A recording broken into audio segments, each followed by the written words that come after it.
Hi guys and welcome back to Irons United. Today's the review of the West Ham Tottenham game, the disappointing score against Tottenham today. West Ham were beaten 3-2 at home from our London rivals. As you can see today, I'm bringing into you a new guest, and yeah, I'll introduce who my guest is. You can pass over to you. Yes, my name is Jim Baker. I'm Anthony's dad, and I've been a West Ham supporter since I was 7 years of age.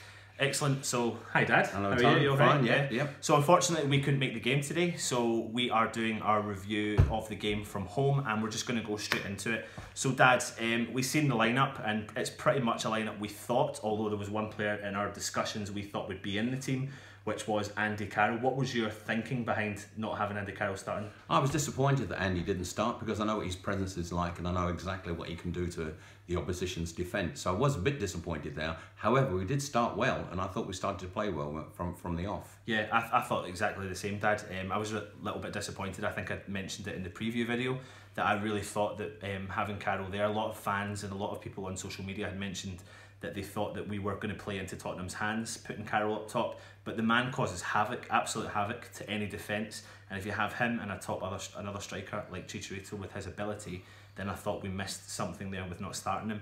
But yeah, we had a team out there. So we had Hart in goal, Zabaleta and Cresswell on the wing backs, Fonte, Reed and Ogbonna in the centre half. So Dad, how did you think their performance was? I thought to start first off, I thought we actually played. We started the first 30 minutes. Thought we played really well.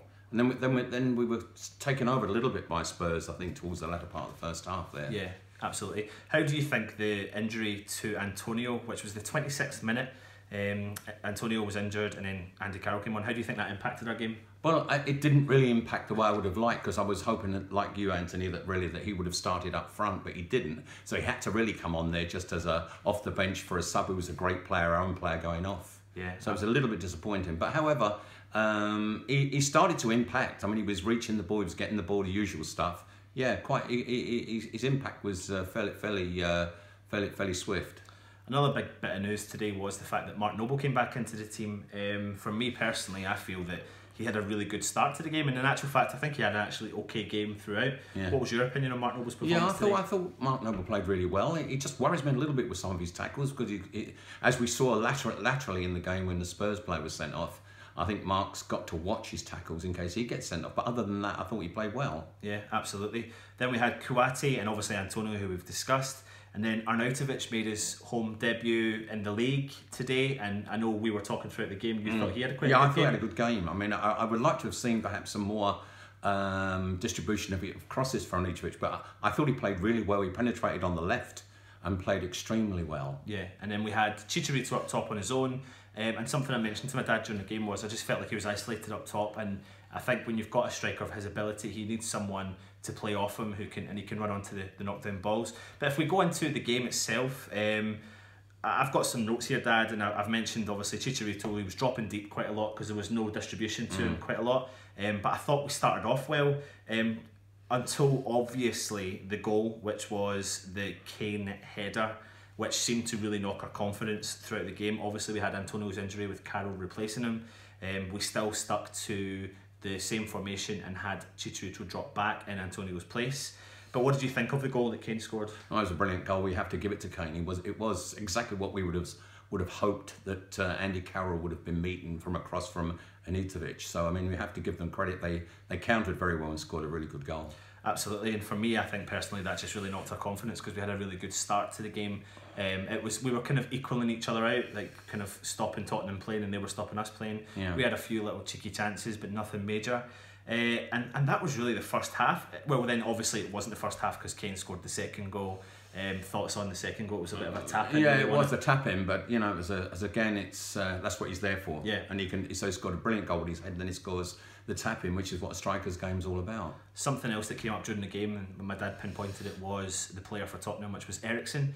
After Tottenham scored the first goal, you pinpointed him as kind of running the show for Tottenham. Yeah, I think Eriksen's been a great player over the years for Spurs particularly, but I do like his style of play, and I think he took over the midfield and started to dominate the midfield for Spurs. And as you said, he kind of was distributing balls to Kane, allowing Kane to get into the positions he was getting into. So that's something that I felt like we missed, and you pinpointed that, and hopefully kind of moving into the second half we could have changed it. But I thought the second half started quietly. Obviously we've got the Tottenham player who made his debut, I can't pronounce his name, Aurier or Aurier, yeah.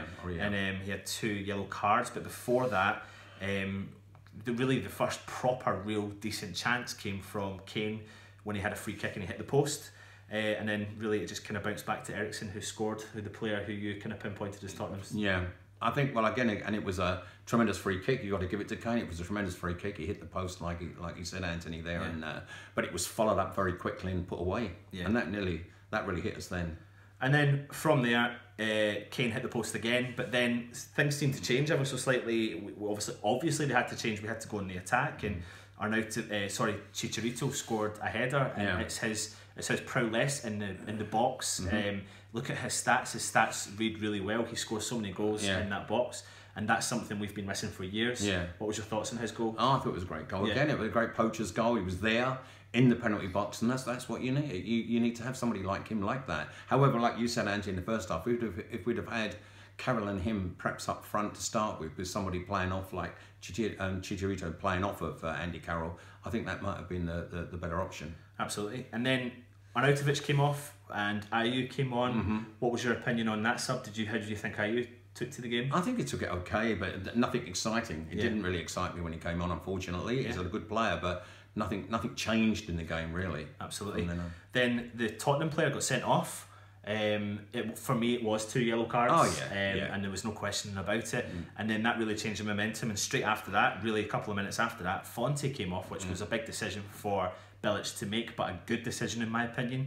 And he brought Masuaku on, who played in midfield, and then he changed the formation of the game to 4-4-2, which is something I personally have been crying out for, and I think you were kind of very similar to me. How did you find that? Yeah, that changed the momentum of the game, because I mean we came right back into it there, and really most probably if we'd done an extra 10 minutes to the game even, we could have got a draw out of that. Yeah, absolutely. We played so well there. And then Chicharito had a couple of more chances because he was up top with Carroll, and the defence were struggling. Like, there's no ifs or buts about it. Yeah, they were down to 10 men, but Tottenham are a good team. Let's not take away from what Tottenham have. Tottenham are a good footballing team, and even with 10 men, and it's typically West Ham, we struggle against 10 men usually. But today we push forward, and yeah, like you said, it was maybe a little bit too little too late, but the formation for me was the big one. And then came that amazing cross from Masuaku, and that bullet header from Kouati. Yes, that was brilliant. Yeah, that was good. I mean, something we missed there. The crosses weren't coming in for us today. I mean, Carroll didn't get really much to feed off. Where if you look at like Kane, he fed off the very first cross that he got and scored. Yeah, absolutely. So all in all, that's just really ran through the game. I'm just wanting to kind of get your real overall thoughts on the game. I mean, overall thoughts on it, pretty disappointing. I think, because at the end of it, you look at the table and we're still sitting where we were. We've now played a game more than the other teams around us, so it's a little bit disappointing to lose that. I think if we'd have got the draw today, it would have been, perhaps we didn't deserve the draw today, but it would have been nice to have got a point at home. But I think it's disappointing. I think for me, with the second half performance in the first quarter of the game, I thought we possibly maybe did deserve to get something out of the game ever so slightly, but I just think we've left it. What I was happy about, I suppose, if you've got to take a positive from it, was Bilic made substitutions earlier than he's ever done before.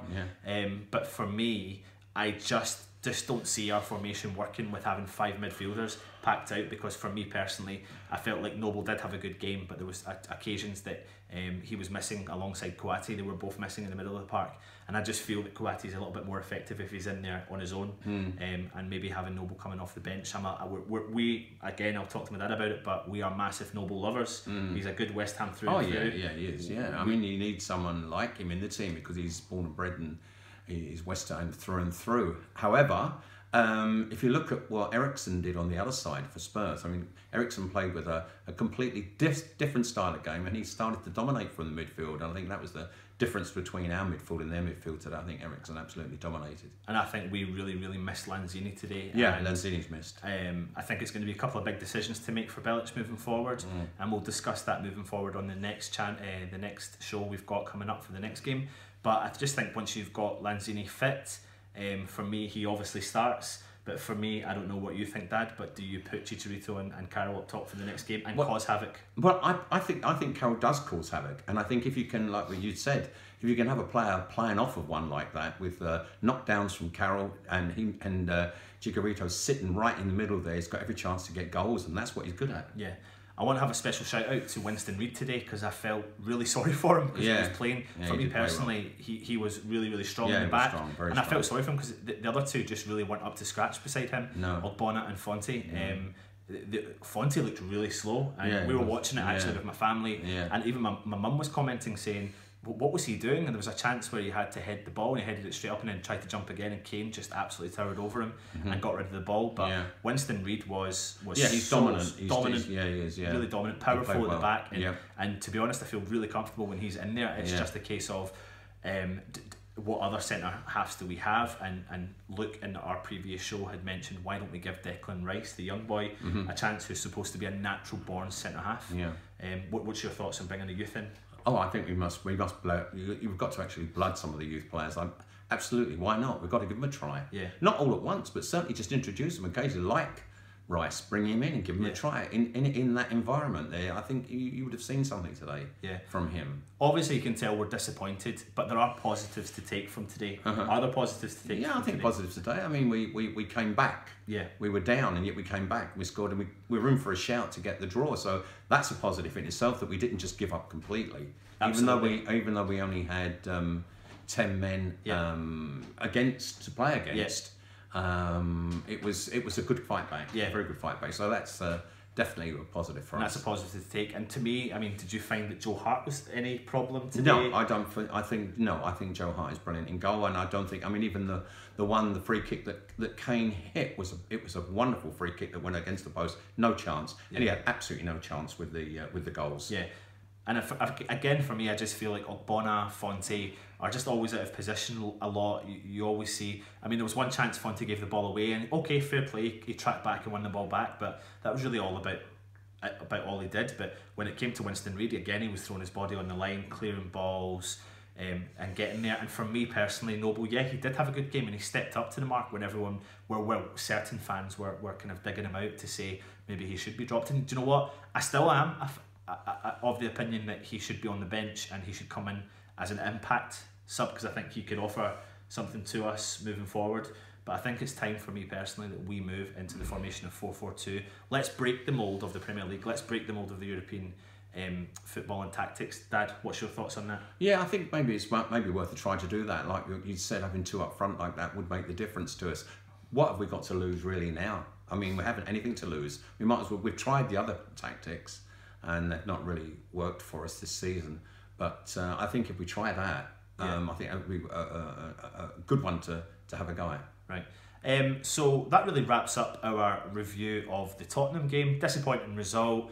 It's an early kick-off. A big shout out to the fans from the TV, from the sofa. We could hear you fans singing loud and proud, and it's amazing the support we've got. So just keep it up, and we'll see you for our preview show earlier in the week.